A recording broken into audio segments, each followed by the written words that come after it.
Ahora sí, Rulito, disculpame, Rulo, No, se me favor. fue el programa de la mano el día de hoy. Realmente un programa. Muy atentamente. Te pido 1000 disculpas, Vamos, Rulo, a ver. ¿Por qué? A ver, después de escuchar a Andrés Haciaín, creo que voy a plantear algunas cuestiones previas a analizar el momento con el Fondo Monetario Internacional, por lo menos desde el punto de vista mío.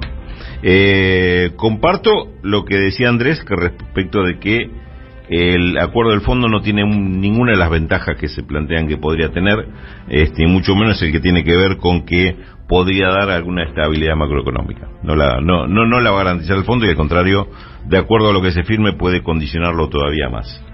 Ahora, sin el acuerdo con el fondo, es decir, eso pasaría con el acuerdo con el fondo. Sin el acuerdo con el fondo, tampoco tenemos estabilidad macroeconómica. Es decir, no acordar con el fondo no garantiza la estabilidad macroeconómica. Con lo cual, el problema de la estabilidad macroeconómica está afuera del tema con el fondo. La puede complicar un poquito más, y si no te la complica, te obliga a tomar resoluciones y entenderse con conflictos que hasta ahora el gobierno no se ha entendido. Es decir, mantiene este tema de la inestabilidad. La inestabilidad no la provoca el Fondo Monetario, la provocan un grupo de sectores de gran poder en el sistema financiero y gran poder en la cúpula empresaria. Esta es la inestabilidad en Argentina. El tema precios, no tenemos inflación porque el fondo es malo, y nos está haciendo la vida imposible. Tenemos un problema en la inflación porque hay sectores muy poderosos que siguen manejando el tema precio como a ellos mejor les conviene y sin mirar demasiado para adelante. Es decir, con hacer negocio ahora se conforman. Algo que Daniel comentaba antes con respecto a, resulta que los mismos que fugaron son los que ahora están pagando la deuda y hay que darle los dólares. Sí, pero con un puentecito que no hay que olvidar. Si fugaron y se endeudaron en el exterior, a nadie se le ocurre pensar que esto es un autopréstamo, que se están prestando su propia guita, y que son los deudores y son los acreedores ahora, y que si le piden la guita al Banco Central para pagarle a sus acreedores, que son ellos mismos, esto es nada más, y simplemente fuga de guita, de una forma que la disfrazaron fantástico. Bueno, yo sí sospecho eso. Con lo cual hay algo más grave todavía. Hay algo más grave que es investigar si estas empresas deudoras son realmente deudoras, y qué deben. ¿Y cuándo vino esa plata que dicen que tomaron prestada? ¿En qué momento ingresó al país? ¿Para qué ingresó? ¿Qué se hizo con esa plata? Todo eso debería preguntarse, aunque sea un privado, aunque no se llame Mauricio Macri, ni el presidente del Banco Central en ese momento. Son privados a los cuales se le está pagando la plata. Pues digo, en un punto, si extremamos el análisis y seguimos con este camino sin cuestionarlo, ¿a ustedes no le suena esto parecido a lo que hizo Domingo Cavallo?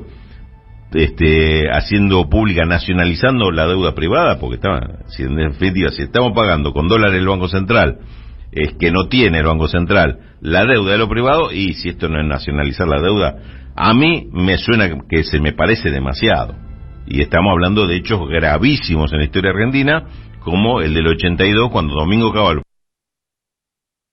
presidente del Banco Central, nacionalizó la deuda de grandes grupos económicos del país. Esto es lo grave. Digo, este es el problema, que con fondo o sin fondo tenemos igual. Entonces, digo, vamos a atravesar una situación en la cual parecería ser, y ahí sí coincidió en gran medida, y me parece muy esclarecedor el planteo que hace Andrés Haciaín, la fantasía del acuerdo con el fondo puede llegar a confundirnos, pero también sería una fantasía pensar que es tan importante decirle que no al fondo.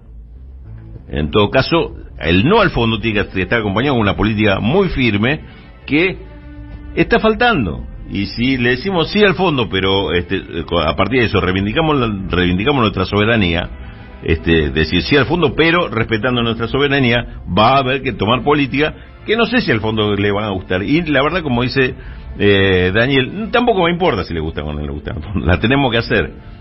Peleando con quien sea, y además si quiere incluirlo al fondo dentro de lo que nos vamos a pelear.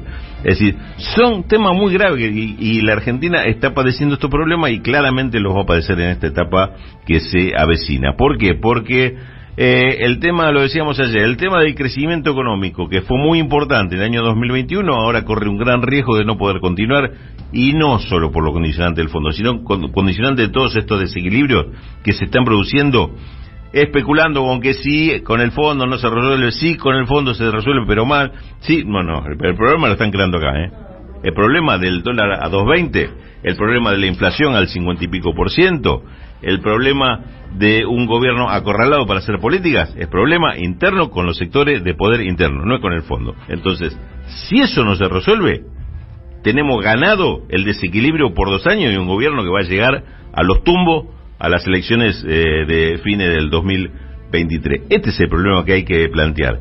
El fondo ni nos va a ayudar para resolver eso, pero tampoco va a ser el causante de un problema que ya tenemos adentro y que ya se provoca, haga lo que haga el fondo. Estas son, me parece, Dani, las políticas que hay que asumir y que, evidentemente, en este sentido, y sobre todo si hablamos de desequilibrio macroeconómico, no se están asumiendo.